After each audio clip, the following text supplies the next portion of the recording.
Assalamualaikum warahmatullahi wabarakatuh. Kita lanjutkan kembali materi yang minggu ini sedang kita bahas, yaitu binary search. Jika sebelumnya kita sudah menggunakan kelas sequential search, maka pada video ini kita akan menggunakan kelas yang lainnya yang sudah kita buat di pertemuan sebelumnya, yaitu latihan record mahasiswa ini. Di mana kita akan mencoba membuat binary search di dalam array of record atau untuk array of record. Seperti yang telah dibuat sebelumnya, kita sudah memiliki sebuah kelas untuk menampung array dari kelas mahasiswa yang di dalamnya terdapat field NRP, nama, dan IPK. Lalu kita akan memiliki yang namanya prosedur untuk input data, tampil data, dan get NRP untuk membandingkan nilai dalam field NRP dengan nilai cari yang akan kita tuliskan sebagai user. Sebagai awal, silakan Anda membuat sebuah prosedur baru yang namanya init data. Init data ini difungsikan sebagai prosedur yang menuliskan atau menginputkan nilai awal, sehingga kita tidak perlu lagi menuliskan satu persatu.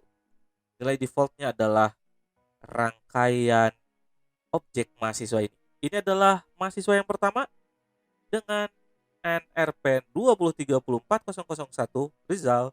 Ini adalah mahasiswa kedua, ini mahasiswa ketiga, mahasiswa keempat, kelima, keenam, dan ketujuh.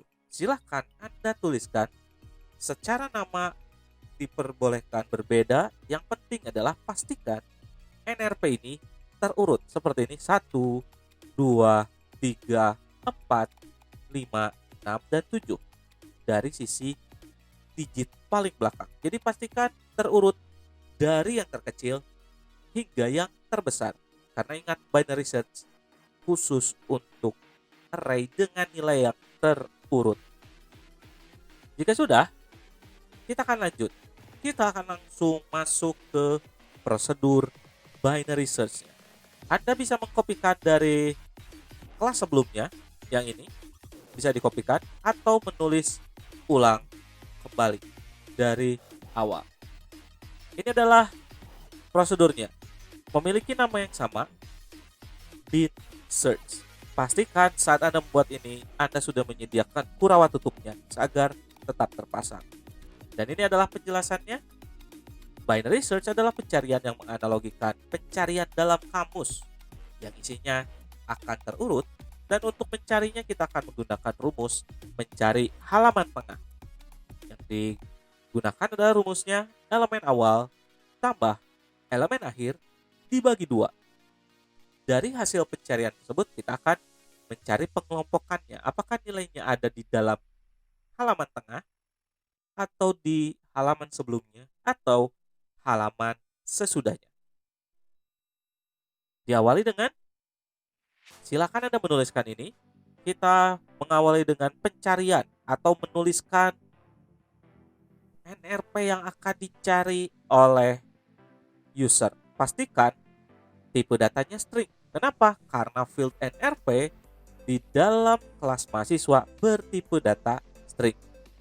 Seperti biasa, kita akan menanyakan atau meminta user memasukkan NRP yang Anda cari, dan variabel cari akan menampung inputan dari keyboard menggunakan scanner.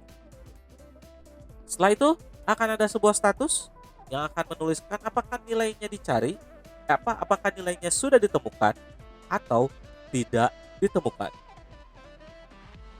Ini bisa dirubah dengan mahasiswa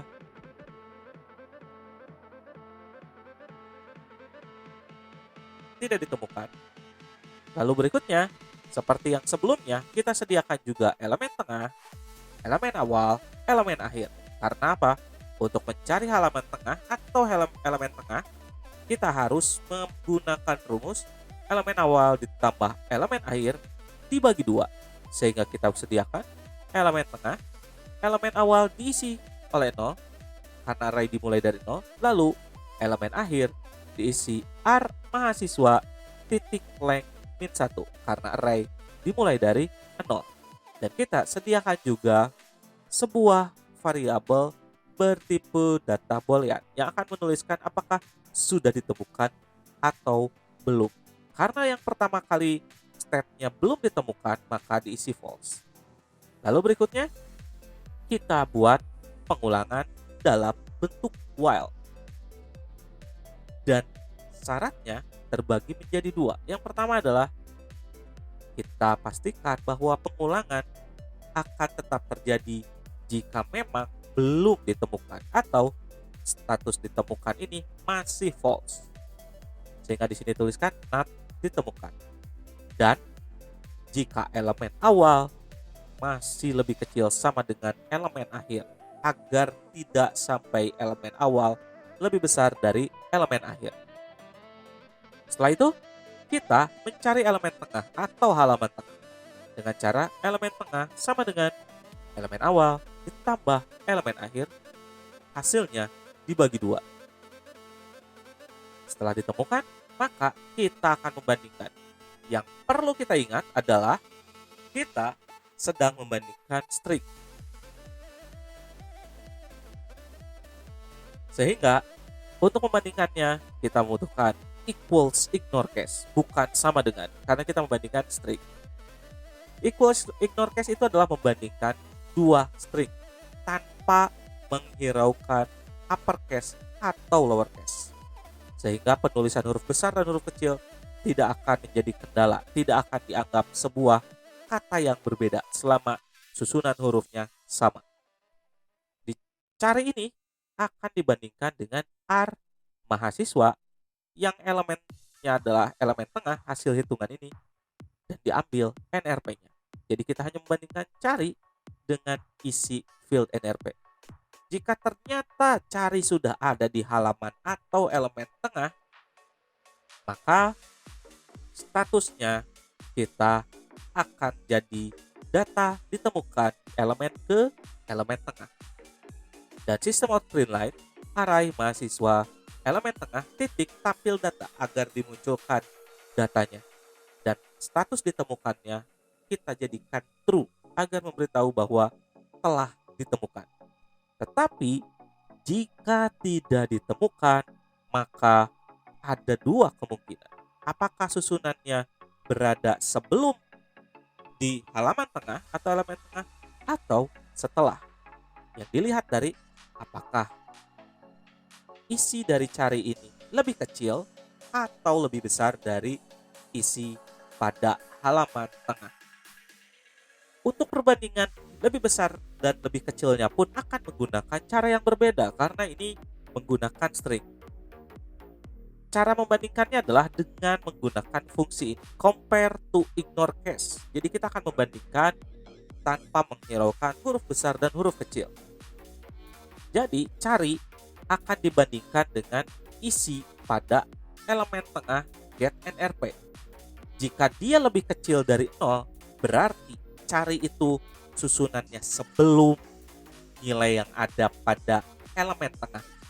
Tetapi jika dia lebih besar dari 0, berarti secara indeks kata yang ada pada string cari lebih besar atau sesudah nilai yang ada pada halaman tengah. Di sini karena dia lebih kecil dari 0 berarti cari itu berada di sebelum yang ada pada halaman tengah. Maka dia akan masuk ke pengelompokan yang baru, pengelompokan yang berada sebelum dari halaman tengah. Sehingga pengelompokan baru tersebut memiliki elemen akhir yang lebih kecil satu halaman dari elemen tengah. Sehingga elemen akhir sama dengan elemen kurangi 1 atau elemen tengah kurangi 1. Sedangkan jika cari itu saat dibandingkan dengan nilai yang ada di halaman tengah lebih besar dari 0, berarti yang ada di dalam cari lebih besar secara indeks atau urutannya dibandingkan nilai yang ada pada halaman tengah atau elemen tengah. Sehingga dia akan membentuk kelompok yang lainnya, yaitu kelompok setelah halaman tengah yang diawali dari satu halaman lebih tinggi dari halaman tengah. Sehingga elemen awal sama dengan elemen tengah plus 1. Jika sudah ditemukan dan sudah beres, maka dia akan mencetak statusnya. Di sini saya akan menggunakan sistem .r.println. Ini merupakan bagaimana kita mencetakkan sebuah teks dengan sistem error. Jadi biasanya ini digunakan untuk pesan error.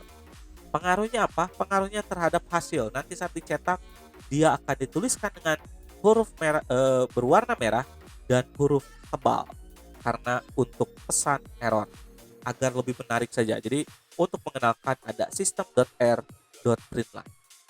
Lalu di sini di soal menu jangan lupa kita menambahkan poin 4 untuk memberitahukan user bahwa ada menu baru bernomor 4 dan jangan lupa kita sediakan juga cache 4 dengan bin search. Jika sudah, kita coba run dan kita tampilkan ternyata sudah ada NRP sekian dan kita coba cari. Kita cari dengan NRP 4, NRP 3. Apakah ditemukan? Ternyata data ditemukan di elemen kedua. Ini karena error, sistem error, maka warnanya merah, tidak lagi hitam. Kita bandingkan kembali. Dan saya akan mencari NRP 7 ini. Dan hasilnya ditemukan dengan nama bayi memiliki 3,4. Data ditemukan di elemen ke-6. Kita coba cari lagi. Saya akan mencari dengan NRP 10. Apakah ditemukan? Tentu mahasiswa tidak ditemukan. Berarti pencarian kita sudah berhasil. Kita tinggal menutup dan keluar dari program. Dan itulah pencarian binary search pada array of record. Jadi pembandingannya harus mengecek dulu apakah mau berdasarkan NRP atau berdasarkan nama. Jika ingin membandingkan dengan berdasarkan nama, berarti Anda perlu menambahkan dulu satu prosedur atau function seperti ini. Berarti di sini get nama dan di sini di return adalah s nama. Dan yang berikutnya adalah Anda perlu mengcopy paste